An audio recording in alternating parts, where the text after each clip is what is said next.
Hello, everyone, and welcome to another power packed episode of Voice of Leadership FutureScape HR, where technology powers business, brought to you by the Economic Times in association with SAP SuccessFactors. I'm Yasmin Taj, editor for ETHRWorld ETEducation, and it is a pleasure to be your host and moderator for this episode. Today, in this fastly evolving business landscape, HR is no longer just a support function. It is not just about managing people. It is a strategic business enabler, and it leverages technology to impact business. And that's exactly what we cover through these episodes of FutureScape HR. And today I have the pleasure of two visionary leaders joining us to discuss how HR can play that critical role in powering business with the right results by using technology. So joining me for today's episode is a very visionary leader, Yogesh Patgaonkar, who's the Chief People Officer of Persistent Systems. And along with him, we have James Thomas, who's President and Head for SAP SuccessFactors. So Yogesh and James, such a pleasure to have you for this episode. Thank you for joining us. Thank you, and pleasure to be here. Thank you. So I'm looking forward to some great insights and learning from you on how, as HR leaders and a very successful business leader in the HR tech domain, how do you envision the future of HR technology? How is HR technology powering business today? And how is the role of the CHRO evolving amidst all these changes? So first, before we start with the deep dive questions, I have something interesting, a rapid fire round to kind of break the ice for you. Let's warm it all up. So Yogesh, shall I go with you first? What is the most underrated HR skill today, according to you? Ability to listen with an intent to understand than to respond. Okay, I love that. Good one. All right. One book or podcast that has kind of shaped your learning or your thinking about leadership and technology. Team of Rivals. Mhm. It talks about Abraham Lincoln. His bitter opponents became the part of his team, and then they vowed for his leadership. So leadership is not about aligning everybody to their thought processes, but rather than celebrating diversity Mhm. and taking the best out of everybody. Wow, So that's Team of amazing. Rivals. Team of Rivals. But I look forward to reading that too. If you had one magic wand, what's one HR challenge you would fix overnight? Nothing should be fixed. Honestly. Yeah, you think everything is fine. But if you really ask me, jokes aside, this word tech enabled has to go away, because technology is so much core part of what we are doing today. So there's nothing called tech enabled. It's integral part. Yeah. So it's tech enabled has no meaning. Yeah, okay, good one. Thank you so much. Also, one tech buzzword you wish would disappear completely. You should ask that to James, not to me. But anything that you've been hearing too often these days, and you're like, okay, fine, let that be gone now. It's about technology partnership, to be very honest. I still get the feeling that, by calling it out, we are still thinking that it is still not there. Yeah. Continuing with my earlier portion, it's just very much a part of it. It's embedded already. It's embedded. It's embedded. Yeah. No longer you have to separate technology from business. The moment we say these kind of things, there's still a feeling that these two things are separate and they have to join hands somewhere. Yeah. That doesn't make sense. Yeah, that's a great point. I must say, great. Final question for you in this rapid fire segment. What excites you most about the future of work today? In one sentence, if you had to say. Inclusivity. Wow, that's lovely. Great. Thank you. James, your turn now. Shall I shoot? All yours. So one word that best describes HR technology for you in 2025. Skills. Skills. Oh, that's interesting. A leadership habit that you swear by. Seeing beyond the obvious. Okay, that's interesting. Which tech innovation outside of HR fascinates you the most right now? Agentic AI. Agentic AI. Okay, that's interesting. Which go-to source do you usually refer to for staying ahead in the HR tech space? HR community and wonderful people like Yogesh, Meeting and CHROs talking in to the particular. community. Yeah. Absolutely. Yeah, lovely. Thank you. If not HR tech, what would you be doing today? Agri-tech. Ah, that's interesting. Good. Thank you so much. I think that was interesting, a good conversation starter for both of us. And as I said, the topic is very deep-rooted. It's very interesting. And we need to find out where the synergy comes, where HR, technology, and business come together. So that synergy is something we're trying to find. So Yogesh, I'll come to you. I think you are a digital-first organization. You're into digital engineering. So how has the DNA influenced your approach to HR tech? And if you could take us through some interesting initiatives that you have launched at Persistent Systems that are doing really well. So if you see the Persistence DNA, we have been extremely focused on digital engineering. True. Okay. We have not wavered from our focus. We have taken some bold decisions in our history to let go some of the hyper growth kind of things, but stick to the whole plan. That has built a very, very strong core for us in terms of technology. Now, what it helps us is that, as I said earlier also, we do not consider technology as an enabler or something. It's a part of what we do. It's a part of what we do. Now, coupled with that, if you see the way Persistent has grown in over the years, today we have grown across continents, across countries, across nationalities, just like any other IT company. But the point is that what has always been core to us is that a person sitting in Pune and a person sitting in London or person sitting in Houston should not feel different persistence. Yeah. Okay, because just sometimes you feel a company based on where you are.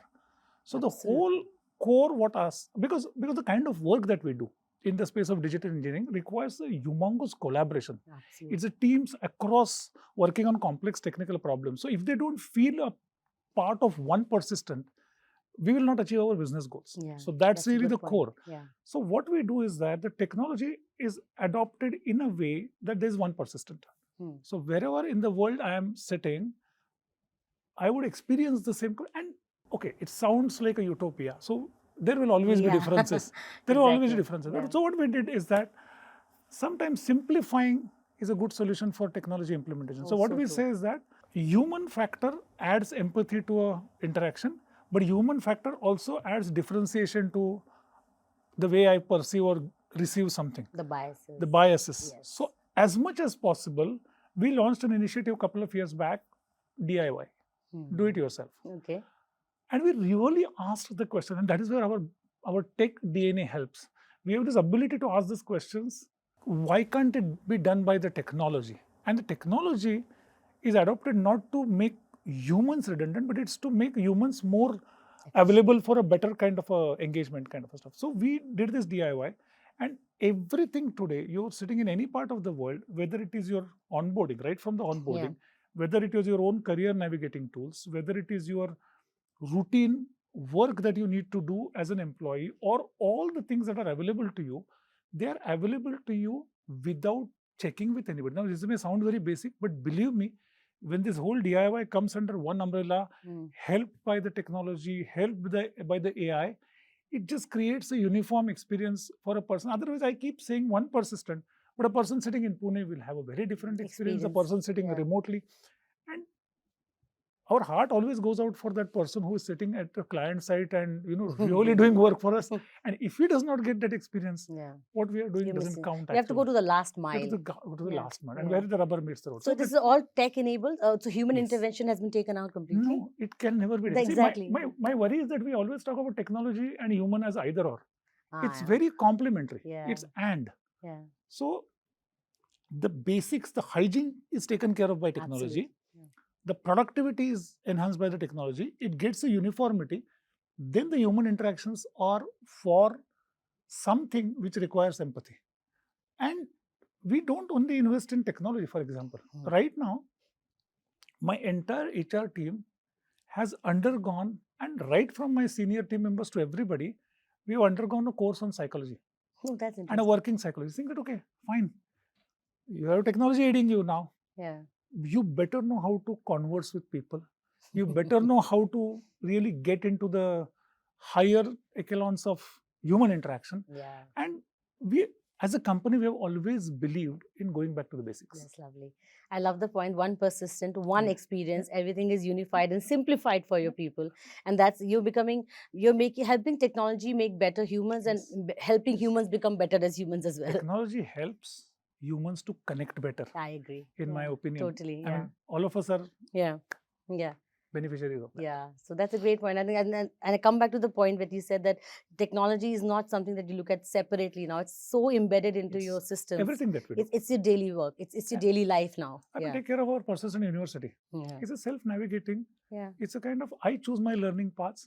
The AI bots help me to understand what path I should choose based on a career path that I have. So It's all enablement. Why should I be dependent on somebody sitting somewhere Exactly. Yeah. to guide me and be limited by that person's knowledge? Yeah, that's also true. That's limited. Yeah, great one. Thank you. Thank you, Shined. Coming to you, James, from your vantage point, what HR trends are you seeing that are becoming very relevant for us, especially in 2025? What are you seeing? How is this space evolving overall? No, I think it was fascinating to listen to Yogesh in terms of how he Yeah. is looking at persistent and applying some of the contemporary technology trends into it. So I'll pick on, maybe extend from what Yogesh said. So the one persistent, right? Yeah. We are clearly seeing a disruption in the core HR space as a foundation, people foundation. Where do you really balance between standardization and personalization to create that one experience, right? So you need to attack the very structure of how the organizations are getting defined for the future. Skills, for example, is becoming currency now, particularly to how you need to evolve a skill-centric strategy in your next decade of evolution. So one is this one experience at the core foundation level. We are seeing a huge disruption happening. Yes. Particularly driven with this shift to skills and competency-based job definitions. The second, again, I would say the simplification. I loved that point. Yeah. The simplification and harmonization at the talent layer. Yeah. For an employee to have a connected, empowered, supported set of experiences or journeys, as we call it in SuccessFactors. It is so important. If you cannot drive the kind of inclusivity or the experiences to employees in silos, because it's a day in the life for an employee in what he or she does. So you need to create technology which moves into right from a candidate experience all the way maybe to a managing an alumni. Yeah. You need to have a connected view on how these processes are getting simplified, harmonized, and are you really providing that experiential journeys to each employee in his own, her own way? So there is a huge shift from within HR, each function being looked at independently to a connected way of how you are bringing this together. Yeah. One second shift. Unified way of it. The third, I think, which Yogesh mentioned, but I think it is, to me, I believe it is even more disruptive, is the impact of AI in general. Yeah. And cross-domain aspects like agentic AI on what it really means to people and organizations tomorrow. Yeah.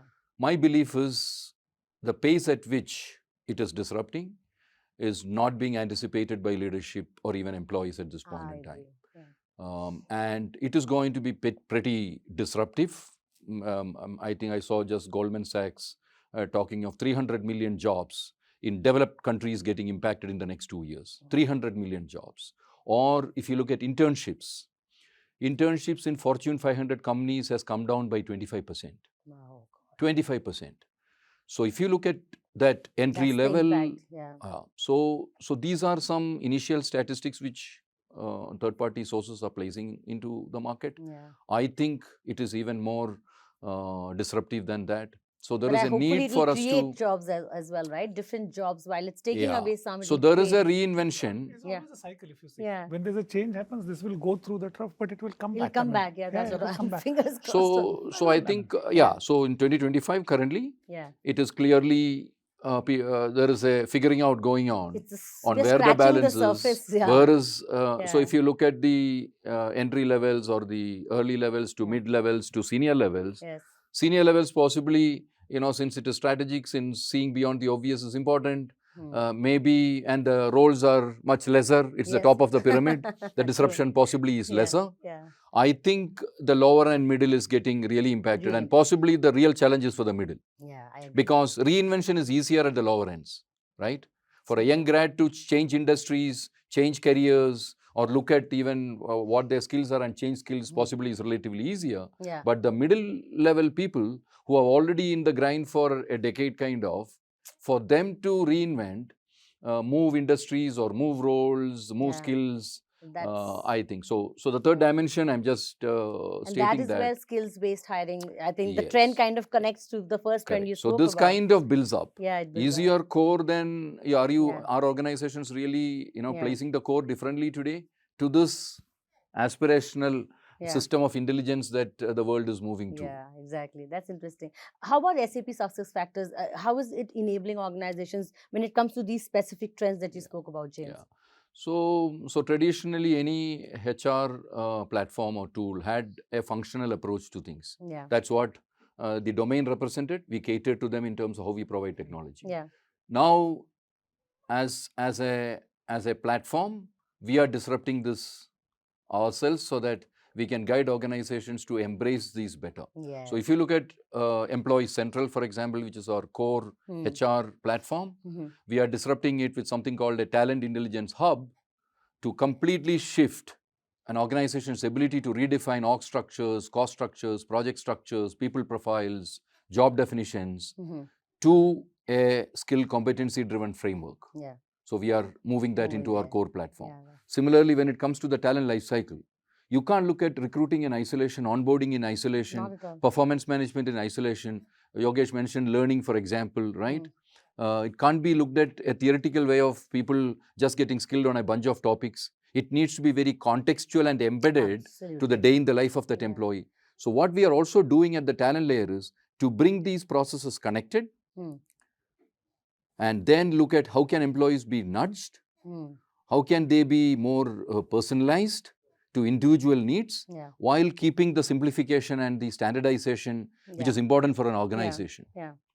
So those are, and even on AI, I mean, today even in SAP's landscape, SuccessFactors, for example, has the maximum number of use cases on our AI side of things, whether it is conversational AI on Joule or whether it is generative AI related use cases or even embedded AI or analytics, people intelligence. We just launched something called a people intelligence package, for example, right? Interesting. Really cutting edge into how we bring these elements together for CHROs like Yogesh to be more insightful in when they take the decisions, how the data correlations happen. There's a lot of bias that gets in as well. I think Yogesh again alluded to that. When you talk of inclusivity, when you talk of DEI, for example, we think that we are doing a very fair decision in most cases, but inherent biases a lot of times cloud our decisions.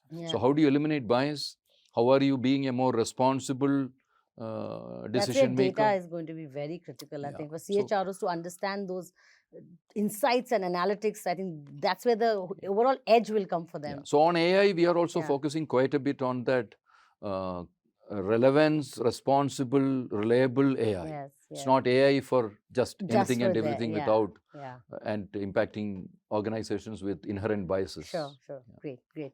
Yogesh, you want to add something? Yeah, it is a great point. So what is impacting? Say, take example, the AI is impacting the whole life and we can't deny that. There are two things which are happening. One is that the role of leadership also is getting seriously impacted. It's not only all levels, but leadership.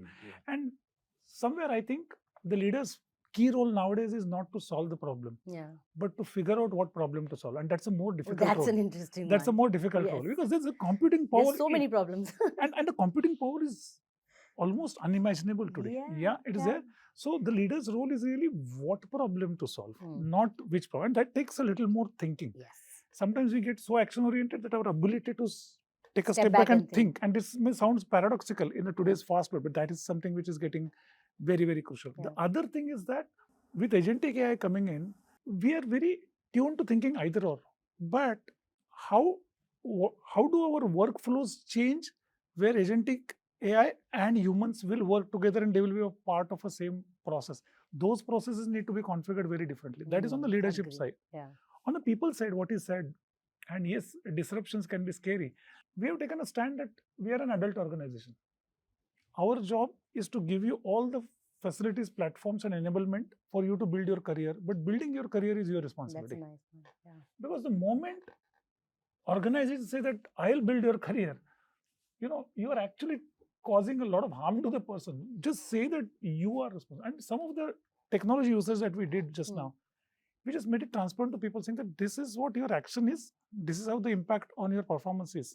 Now check it out. Get the analytics tool and say that what do you want to do? And that has worked. People have been proactive. People have been calling saying that, okay, so you just make people responsible. And that shift has to happen because many organizations still work in a very paternalistic and Top patronizing. down. Yeah. No, and somewhere it is in the mind of people that we take care of careers. No, we don't. No, we don't. We provide platforms. Yeah. People are supposed to take care of their careers. And Yeah. if that is clear, people also, there are equal partners. Yeah. Because the change is too fast. And as he very rightly said, everybody is figuring it out. Yeah. What exactly is happening. No, that's a brilliant point that Yogesh Yeah. said. In leadership, I think it's all about, how you transfer that extreme ownership to each employee.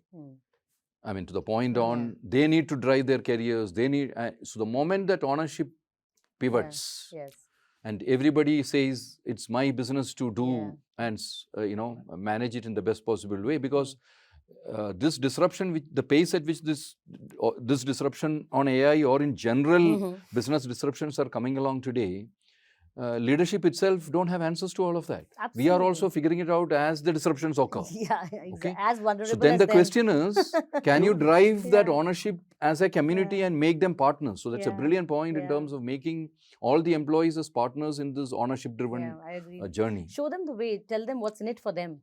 And what you said just now is the key competency for leadership called vulnerability. Vulnerability means I am open to go with you and figure it out. Exactly. That's about it. Yes. And that is a key. And owning that up as a leader, I think that's one key quality that they need to have. Yeah, great points there. Great. Yogesh, coming to HR tech stack at Persistent, you're global. There's a diverse workforce. So, is your HR stack working for you?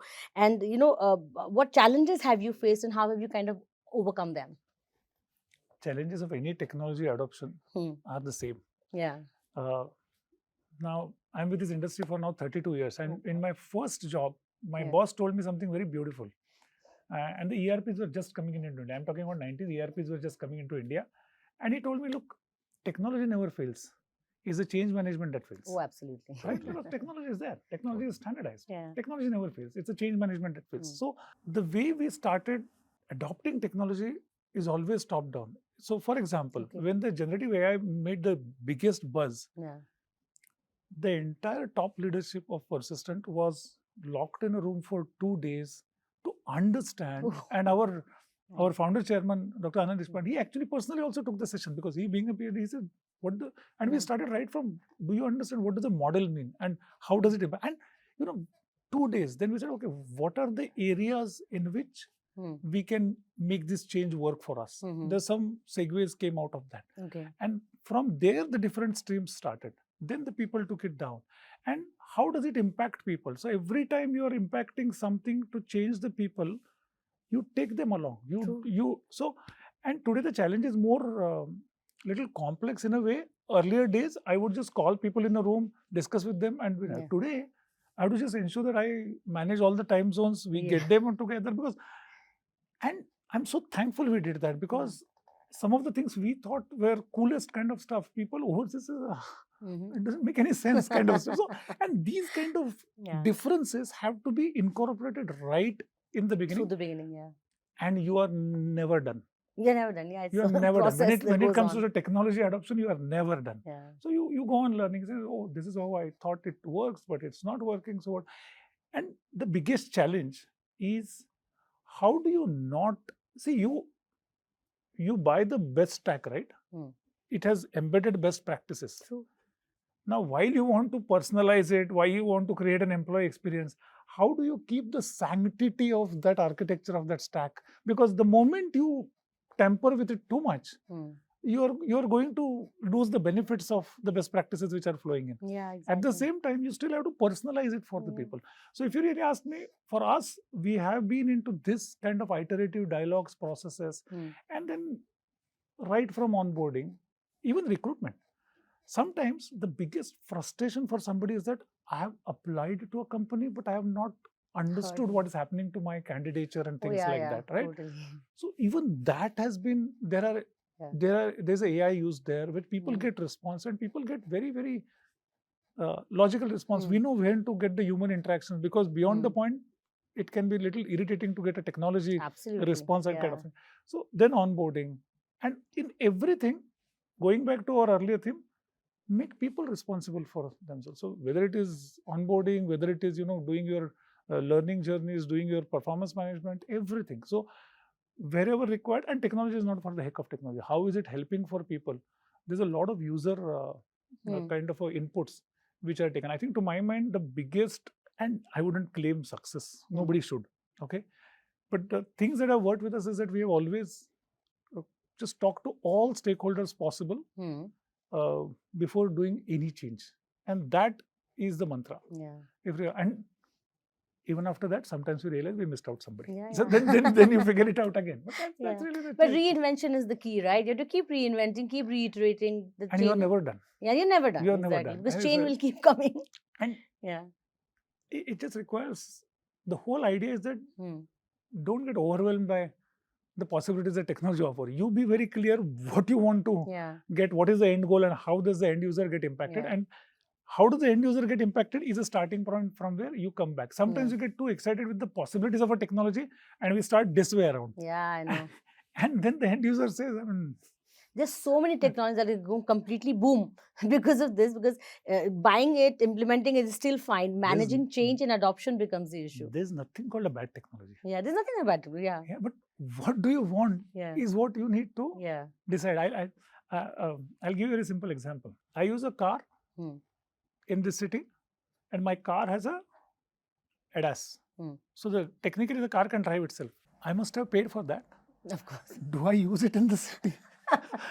So you also have to somewhere worry relevance. About technology is giving you too many possibilities. What are feasible for you? Need, what do you need? Exactly. And what will enhance the life? True. Agreed. Right? I may perhaps go for something else if this is not going to work. This may be coolest stuff, but if it is not going to help me in my end goal, I'm fine. All the shiny things are not always the best things. They're very attractive. They're very attractive, but not relevant always. And the very fact that I also bought a car which has a ADAS and I don't use it. So I'm a culprit of what I'm saying you should not do. We all do that.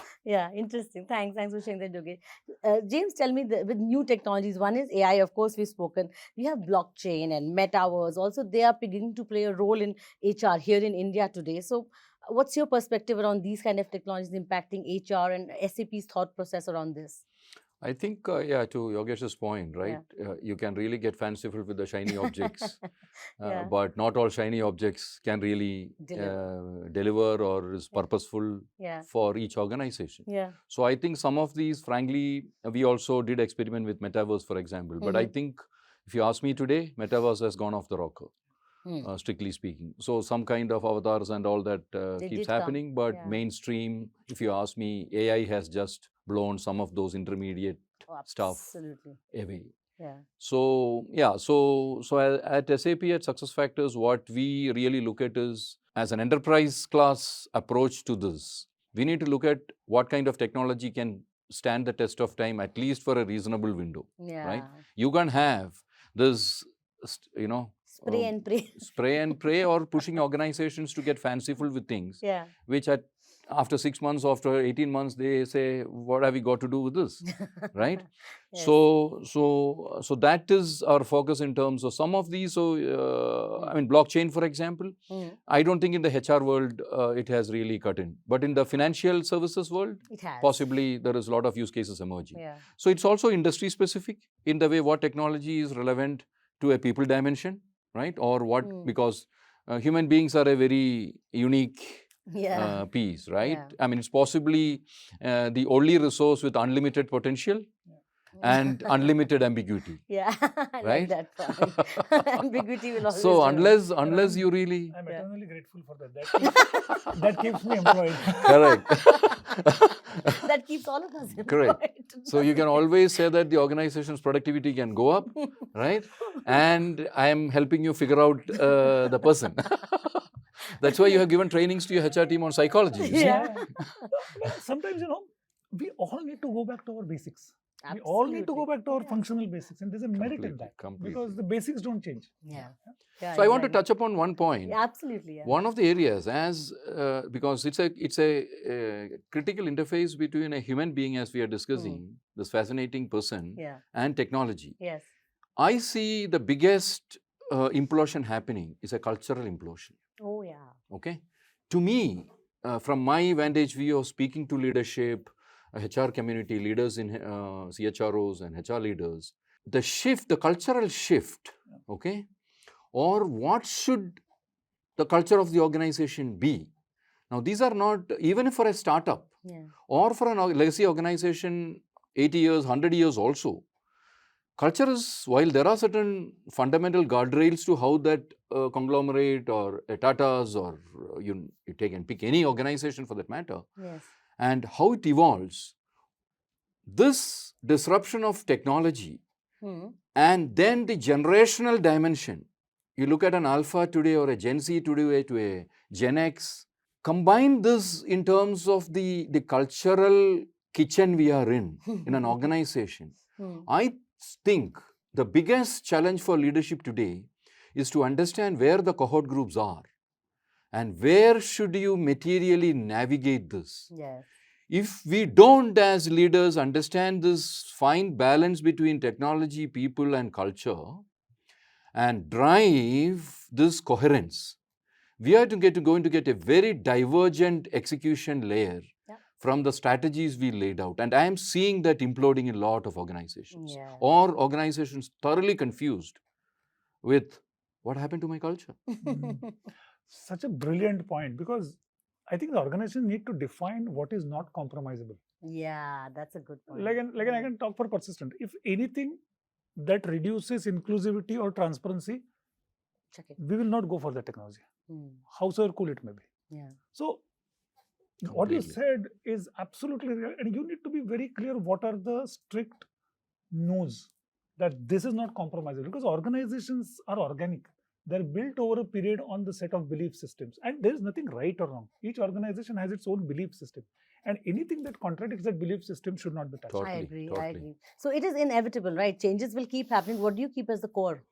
That can't be shaken. I think that's where all of us need to focus. And that is where I think Yogesh also said this point on decision making. Yeah, exactly. Right? Now, as for example, a technology provider, lot of times me as a business leader invest time with someone like a Yogesh in what should be the rules of the game. What is a framework or a guardrail that we should have to decide on what's a good technology to have?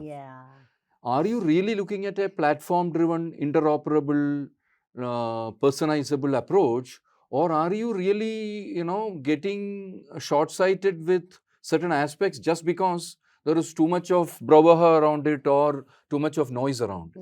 Right? Just the fad. So, in my view, to Yogesh's point, you also need to have a very good framework or a decision-making tree in terms of what are as Persistent, for example. Here are the 3 or 4 fundamental facets in which I will base a decision on what kind of technology I need to have today, or how I'll evolve this over a journey for the next 3 years or 5 years. Exactly. And a lot of times, even those frameworks are missing. Let me ask you this question, for example. Recently, I was in a conference, I asked the audience this question.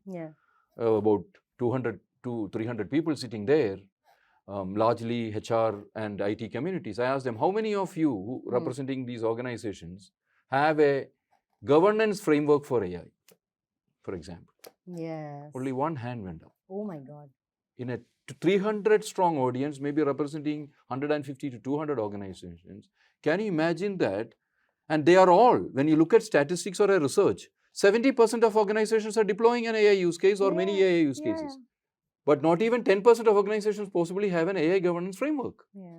And the fun part is that sometimes governance frameworks scare us as a word. Again, I'll go back to the point. Governance frameworks need to be clear and simple. Where the last man standing or the last woman standing on the ground should understand what is non-negotiable, what is that. And as long as that is clear in the organization, it actually works. And a lot of times deciding what not to do is more difficult. Is an extremely difficult thing than going around doing stuff. And most organizations keep doing stuff and then realize that they can't connect the dots. I agree. That's what you just kind of keep going with the fad. You forget what's critical for you at that. So I think that kind of intelligence. Who you are as an organization. Who you are as an organization. Your cultural identity a lot of times gets lost. Completely, So that's where ambiguity comes back again. Okay, great. Thanks for that point. Yogesh, coming to you now again. As of 2025 or a little beyond this, what are the big bets that you're making at Persistent Systems in HR tech? And how are you planning to kind of align these with your people strategy? I'm generally scared of the word big bets. Let's go with small bets. Because that is that sometimes has a arrogance built in my mind if I start taking big bets. So I'll take small steps at a time, lovely. but I'll take directionally. Yeah. So directionally, the direction remains same.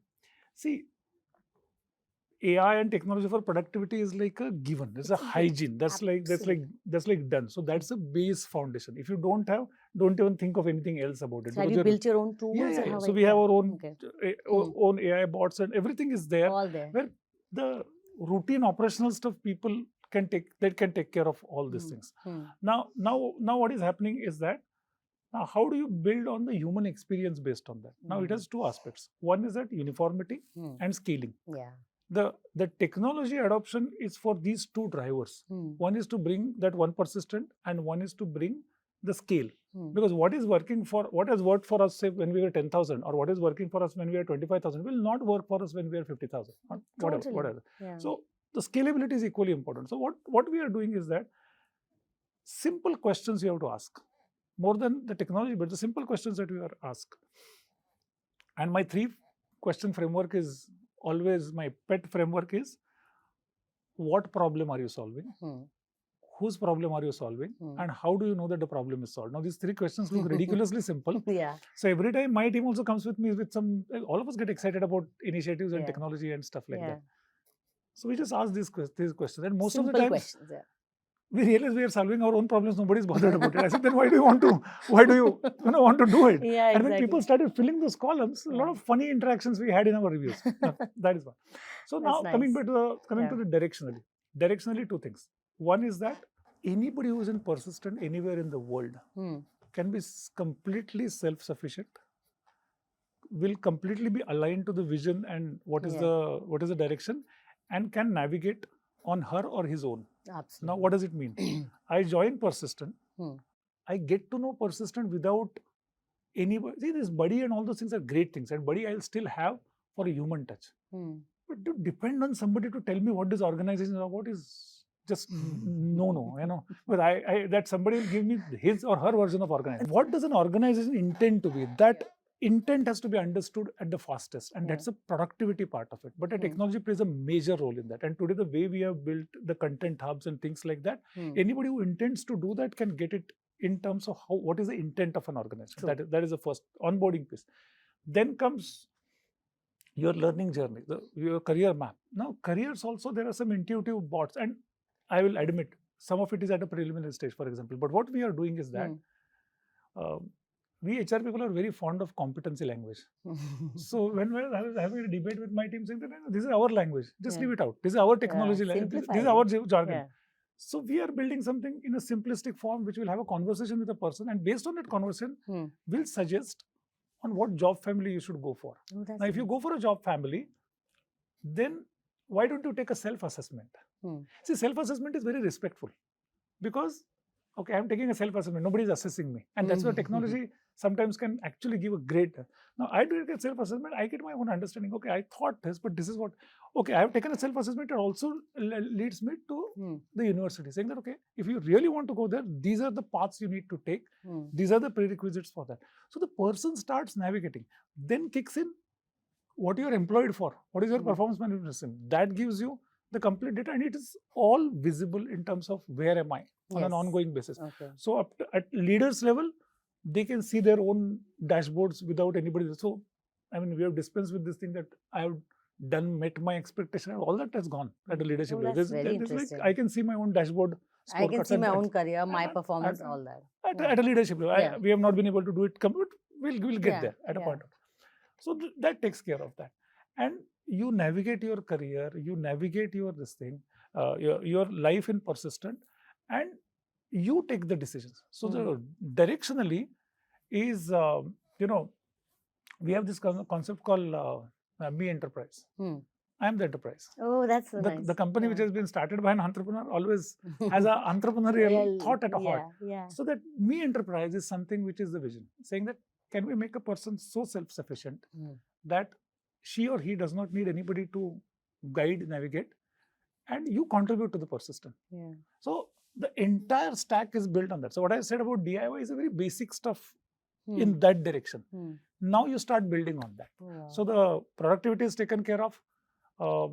I would say a part of intuitive decision making is taken care of, and long way to go. Performance also you're kind of taking to that level Long way also. to go. But that's interesting, huh? Because I don't see that happening. I think that control that HR wants to keep, you're letting go of that and you're making people so self-sufficient. I think that's a very forward-looking approach. No, I think to a fair comment to general HR community, a lot of HR communities have moved away from that control, in the sense, like, Yeah, take example of the biggest thing is money, right? Hmm. And today all the evolved organizations will give that autonomy to line managers to decide with certain Yeah. guardrails. Yeah. I don't think anywhere the HR controls Yeah, this is how you yeah, should get it. yeah. They will give some guidelines, because finally the size of the purse is a reality. So the guidelines will be only from that From that perspective. And that's the perspective, only limiting factor. Yeah. But other than that, the line managers are completely important. Yeah. That autonomy is there. Yeah, Great. autonomy has to be there. I mean, Yeah. because the line manager understands Yeah. what is on the ground much better than anybody sitting Yeah. remotely. Yeah, I agree to that. Great. Thanks. Thanks for some great initiatives, I must say. As you said, big bets you don't need to take. Small changes will make the big difference. Directionally, you should know Yeah. what's the ultimate goal, which may sound a utopia at a point of time, but it's good to have. It is achievable if you can. Yeah, absolutely. definitely. Thanks. James, coming back to you now, I think Yep. skills first hiring, you spoke about the trend when we started talking, and internal mobility are becoming very big priorities. So, how is SAP SuccessFactors enabling Indian businesses to achieve these or become better at building this kind of an agility? Yeah.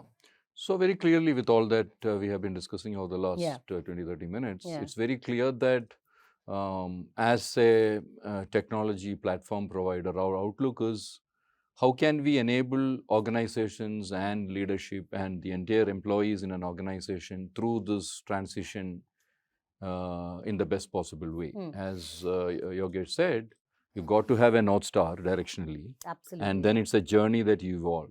So what at SuccessFactors we are focused on is ensuring those small bets, every step that we can support any organization of any size or any business they are in. So it's a cross industry, right?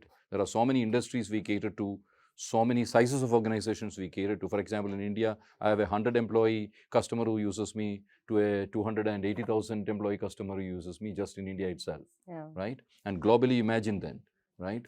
So for us, from a technology standpoint, when you look at skills, for example, we are clearly looking at how can we really provide that kind of an agile, platform-driven approach when organizations start to understand their employee. Yeah. Is there a 360-degree view on the employee? And when I say 360-degree, I'm meaning from a hard skill that we used to track earlier, whether it is degrees, qualifications, experience, level, compensation, some of the points that Yogesh mentioned. Yeah. But today that's not sufficient. Yeah. That's necessary, but it has become table stakes. Yeah. For example, do you understand aspirations of employees? Are the aspirations of employees in the system? Yeah. Maybe in a conversation you understood somebody's aspiration. Has that been captured? Yeah, That's precisely. the data you need, no? So today, where SuccessFactors is focused on is how are we? It is not so much of a platform or a tool, but how good is it in the hands of practitioners or employees to drive that self-driven ownership, that decision-making capability, or that journey more purposeful, more enjoyable, and more outcome-oriented. Yes. Because end of the day, the demands on business is just going up. On leadership, it's not just on leadership. It's on the last mile employee as well. Yeah. Now, when we are all looking at doing more with less, right? Our focus is how do we still drive that balance in terms of the journey and the experience of the employee in using technology while being outcome focused. I would put it in just to sum that up. One, see, we talk of hyper personalization. Yes. But to me, compliance is a huge dimension, because when you give a lot of freedom, I mean, Yogesh mentioned even in a compensation planning, you were saying guardrails, right? The money is what it is, but you are giving guardrails to the manager. Now, how do you ensure the compliance aspect of it on what is organizationally, what persistent culture is, for example, or any other organization for that matter, or what is statutory, or what can an employee really go out of zone? The green, red and amber signals to this. today technology needs to, because just because you're having technology, you're getting a lot of freedom to provide space. Yeah. Now that can be dangerous too. Yes. Yeah. Good point. Yes. So compliance. Then the two other areas which I think what SuccessFactors is very consciously looking at is the context. Even when you look at AI, in fact, I'm sure you would have seen some of the recent announcements from SAP. AI has to be very contextual to not just data, but to the business semantics and the environmental context. Because data in isolation, if you analyze, you can get output which might miss the business context of persistent or the semantic context relevant to a process. So you need to bring context into the technology that you are trying to deploy or harness to unlock human potential. And the third is, how are you really embedding this? I initially also alluded to, all these dimensions have to be journeys. I think Yogesh said directionally have a North Star, and then you take steps to evolve, because a lot of times disruption is happening in a way where you may have to change your steps. Right? Yes. So it's all about how do you embed that journey into your life cycle of how you see people engaging boards, engaging a set of organizational goals and gravitating, and organizations are getting flatter as well. Right? The hierarchies are just disappearing in this whole disruption. That's another big change to this entire shift from a structure-driven organization to a role-driven or a skill-driven organization. Right? So the hierarchies can just delimit itself. So those are the kind of things which, as a platform, as a technology, we are trying to innovate. Our customers do help us to understand their needs better, but we are all in this journey together, trying to figure this out together. We are exactly. It's managing the contradictions actually. You want to say, for example, just take an example of what you said about capturing the personalized information. Where is that boundary stops at a data privacy? Okay, what is the employee? So it's always managing the contradictions. The other thing is that technology today by default has to be interactive.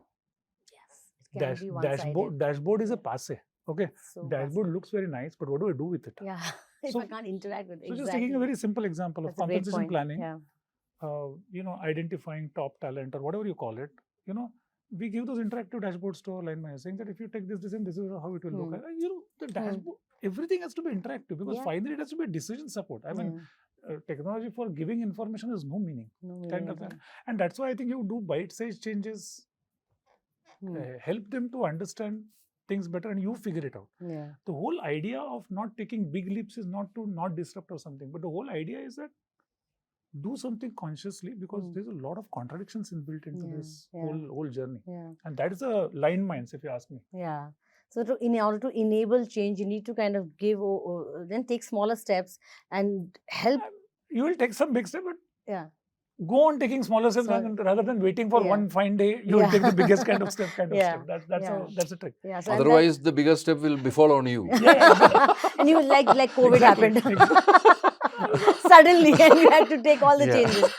So that's a great point. I mean, it's about agile methodology. You Agile is the word. You keep going through the cycles, rather than just saying that I have designed everything, now I implemented it is working. It can't be fixed. It's fluid. Everything. It can never work. Absolutely great. Thanks. Also, Yogesh, how are you using technology to kind of monitor, map, and assess skills and build those skills within Persistent today?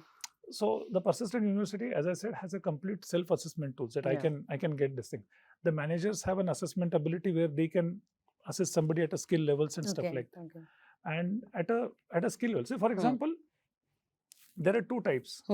We know a career journey of a person, and we know what skills the person needs to acquire to deliver to the job she or he is assigned to. So that journeys are assigned to the person, and the person has to complete that. The second thing is that then there are voluntary journeys which people can take based on their aspirations. The moment, say, Gen AI and these things came, at a base level, 18,000 of our colleagues got certified in no time. Then about, if I remember my number right, about 4,500, 5,000 got certified at a very advanced level. Right? Then there are partner certificates. So there are multiple avenues for people to, manage their skills, to get value added. So one is a direction set by an organization for your role and for your this thing. Second is your own aspiration, and you cannot overmanage it beyond the point. At a point of time, they Yeah, so converge. much. They Yeah, they converge and they converge. will come, because somebody will come and say, hey, listen, you're looking. The other thing, the transparency. Yeah. So there's no surprise as to what jobs are available. Hmm. Everybody knows that. So if I have taken my own self journey, and if I'm Hmm. looking for a particular Hmm. technology, and I can actually go and approach and say that, why am I not being considered for that? Yes. This is a persistent certification I have. Yeah. I Right? have the right skills. I have the right skills, Yeah. and I have done your own Hmm. certification. So there's a lot of, so it's about transparency, shifting the adult ownership to the employee, Hmm. and giving an employee the tools to navigate the careers. That's really the whole point. So we are coming back to your question, in learning space, even the curriculum design is now done by AI. Yeah, exactly. Yeah, even the curriculum, the course design is done by the Yeah. AI. So there's a lot of technology deployed right from the assessment, analysis, design of the curriculums, deploying of the programs, assessments again, and the career paths. And then data plays a crucial role there for sorting it all out. This all goes Hmm. back to the decision support system, saying that, okay, so and so. So Yeah. we have a centralized, just like any other company, Yeah. we have our own talent management team centralized, which Yeah. manages, literally they have a view at a leaf level skills of Yeah. all employees. Oh, that's nice. Because whatever you do in your learning paths keeps feeding to the repository, and it's a pretty, it's not something, it's a very common process, but we Yeah. just, execution is a strategy. Yeah, exactly. I agree. That's a great point. Thank you for sharing. James, coming to you with the final question. I think in this hybrid world that we are now living in, how can Indian companies use HR tech to stay connected, keep them aligned, especially when they're working across time zones and geographies? I know we've discussed, and I think Persistent is a great example of how they're doing it. What are some, pieces of advice that you can share around this? Yeah, so it's a very pertinent and contemporary Yeah. topic. So what's happening is, I mean, HR tech in general, in terms of managing data, as Yogesh said, Yes. or connecting the processes, has evolved to this hyper-personalized world of understanding the employee, and how are you really providing that one Persistent or one organization, doesn't matter where the employee is or what time or what role they are doing. Yes. So a lot of investment is going into the system of experiences or digital workplaces, where we are trying to bring all these inputs together, at the same time hyper-personalized to each employee. Yeah. So it is what they see in front of them. As Yogesh said, technology and applications have today gone to employees. Yeah. Earlier, employees used to go to technology. That's a good Okay, point. so it's a disruptive 180-degree shift that has happened. Yeah. That today applications are Coming to you. going to employees. Now that's great, but what is the employee seeing in front of her or him, right? If it is Yogesh, if it is Yasmin, if it is James, are we seeing what is contextually relevant to me? Yeah. Or are a lot of things, 80% of it is general stuff which doesn't really matter to me? Then the employee loses interest. So the biggest shift that is happening is because these days the attention span is very, very limited. Absolutely. Okay, Yeah. it's a generational thing as well, because technology, social media, all of that has heavily influenced it. So where SuccessFactors, one of the key areas that you are focusing on is on that presentation visualization layer. Yes. On how are we very contextual, personalized, while not losing the guardrails and the mechanics behind it. But employees can't get bogged down by the mechanics of it.